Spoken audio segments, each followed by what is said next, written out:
Strawberry গাছে এখন ফুল চলে এসছে, কিন্তু এই যে গাছের গোড়াতে এই টুকটাক ঘাস টাস উঠে গেছে, এইগুলো আমি আগে বেশি নাড়াচাড়ি করিনি। তো এইগুলো একটুখানি পরিষ্কার করে এখন সবচাইতে বড় জিনিস যেটা সেটা হলো মালচিং। একটু মালচিং করে না দিলে কিন্তু ফুল নিচে পড়ে নষ্ট হয়ে যাবে।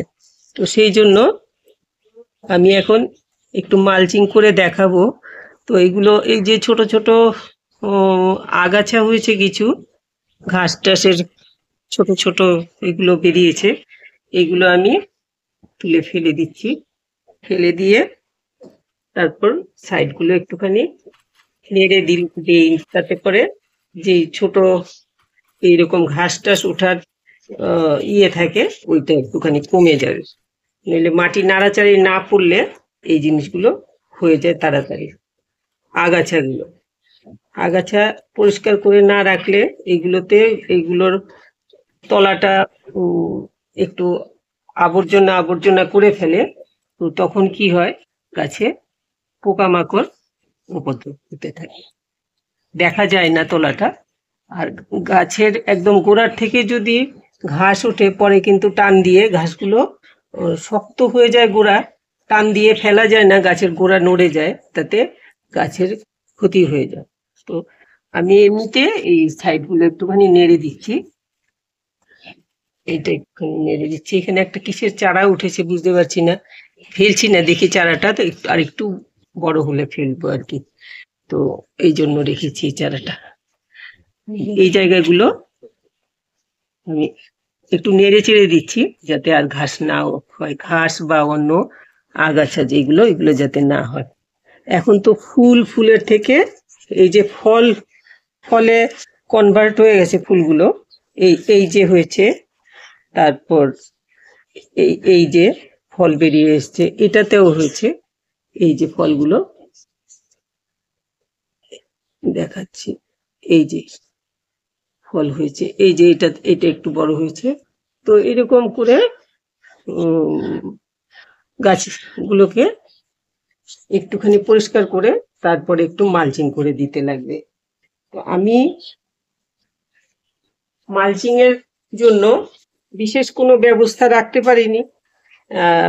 কি দিয়ে মালচিং করব, অন্য সময় আমি যা দিয়ে করি ওই রকম কিছু রাখতে পারিনি।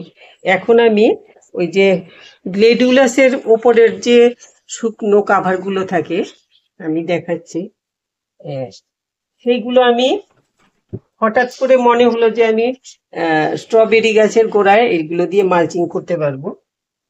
এইগুলো সব ফেলেই দিয়েছি, এগুলোতে নেই। ওপরে পাতলা কাভার থাকে গ্লেডুলাসের, তো ওইগুলো রেখে দিয়েছি। এইগুলো এখন আমি এরকম করে হালকা করে দিয়ে দেব। এগুলো শুকনো থাকে, আবার নরমও আছে, তো স্ট্রবেরির কোনো ক্ষতি করবে না। যেমন মেইনলি মালচিং করতে সবচাইতে ভালো হলো খড়। ধানের যে ধান উঠানোর পরে যে ধান গাছের ইয়েগুলো থাকে, ওইগুলো দিয়ে, ওই খড় দিয়ে করতে পারলে খুব ভালো হয় মালচিংটা।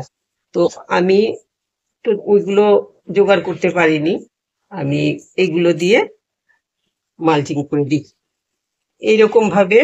না, ওইটাতে পরে করবো, ওইটাতে এক্ষুনি এইখানে আর নেই, ওইটাতে পরে দেবো। একটাতে দিয়ে দিলাম নাকি, ঠিক আছে, আমি একটাতে দিয়ে দিলাম, আরেকটাতে পরে দেব। কেন এইটার এই সাইডে একদম নিচে লেগে যাচ্ছে, তাতে নিচে মাটিতে যদি লেগে থাকে তাহলে পচা লেগে যায়, ফল বা ফুল এগুলো পোকাতেও কেটে দেয়, নষ্ট করে। আর মাটি ভিজা থাকে যেহেতু, সেই জন্য ফলে পচন ধরে যায়। তো এই জন্য এরকম ভাবে মালচিং করে দেবেন। এখন তো মেইন হলো স্ট্রবেরি গাছে হালকা করে, খুব হালকা করে সর্ষের খোলের জল 15 দিন পর পর দিলে পরে তবেই গাছ খুব ভালো থাকবে, সুস্থ থাকবে। গাছে কোনো ক্ষতি হবে না।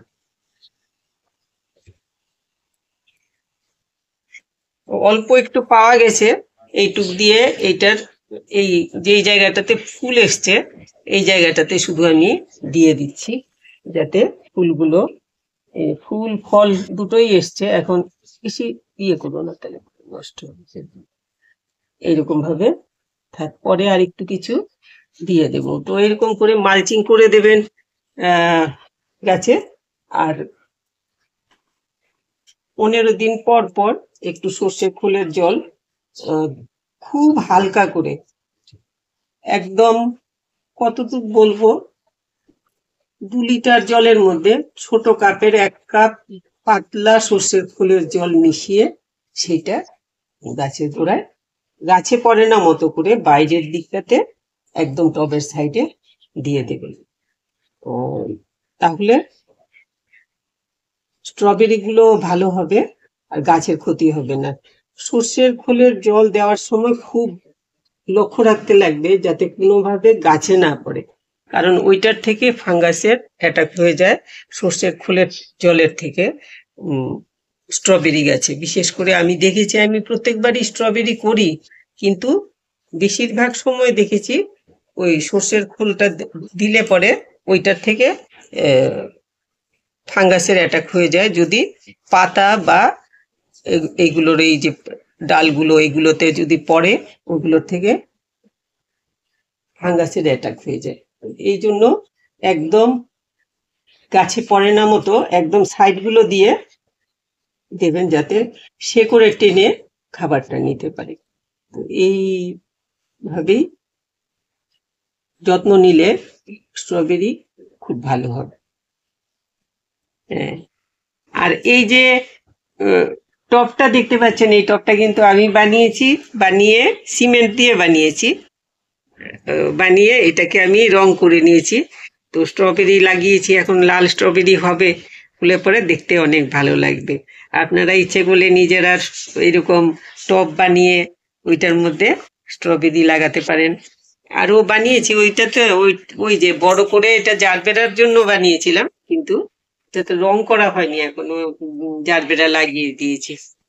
যাই হোক, আমি তো স্ট্রবেরির কথা বলছিলাম। স্ট্রবেরিটা মেইন প্রবলেম, স্ট্রবেরি আমার গত বছর তো বহু স্ট্রবেরি গাছ হয়েছিল, ছাদে আছে এখনো, কিন্তু অনেক কম।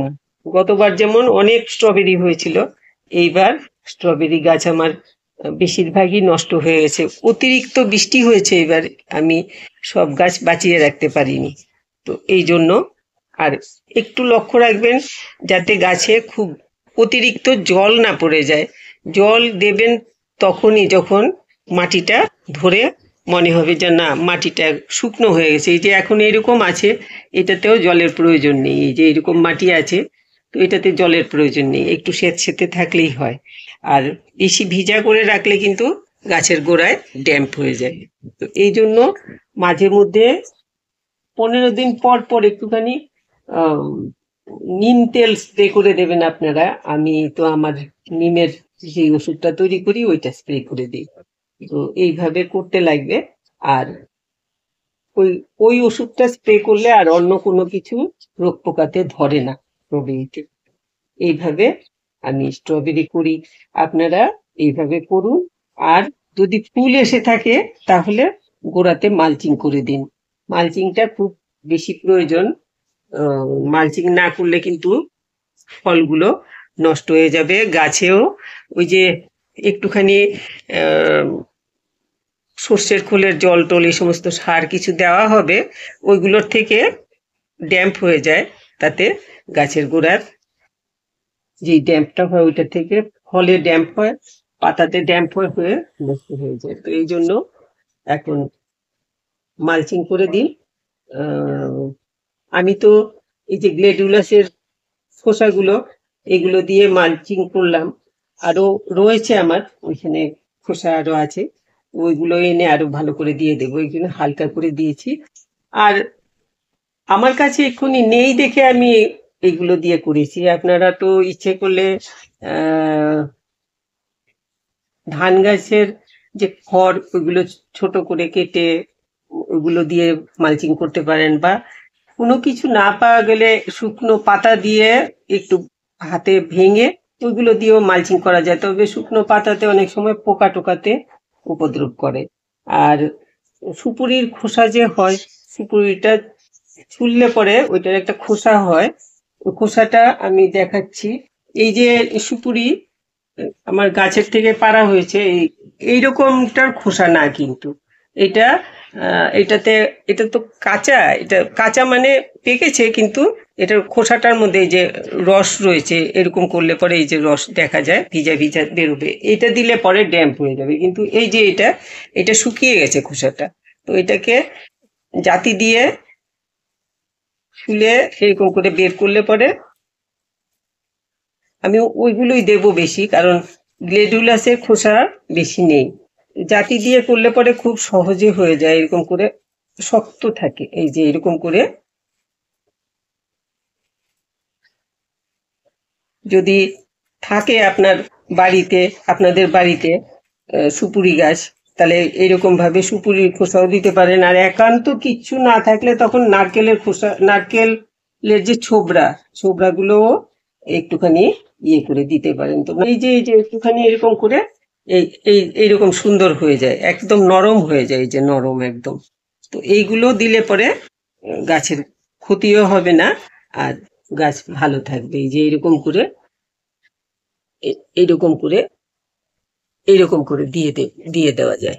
এইরকম করে সুপুরির ছোবড়াটাও দেওয়া যায়।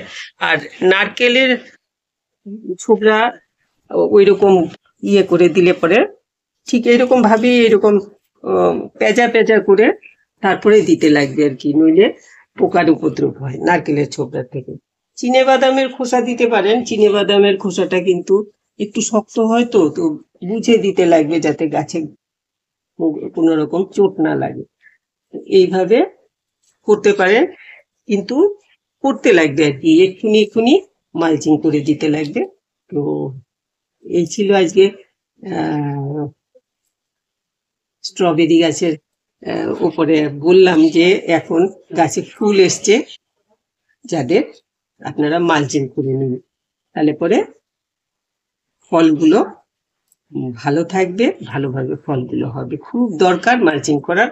আর ওই 15 দিন পর পর একটুখানি সর্ষের খোলের জল খুব হালকা করে দেবেন, গাছে যাতে কোনোভাবে না পড়ে ওই রকম ভাবে। তো আবার আমি পরে আবার ভিডিও করব, করে যা কিছু বলার তখন আবার বলবো স্ট্রবেরির উপরে। তো আপনারা এইভাবে স্ট্রবেরি করতে পারেন।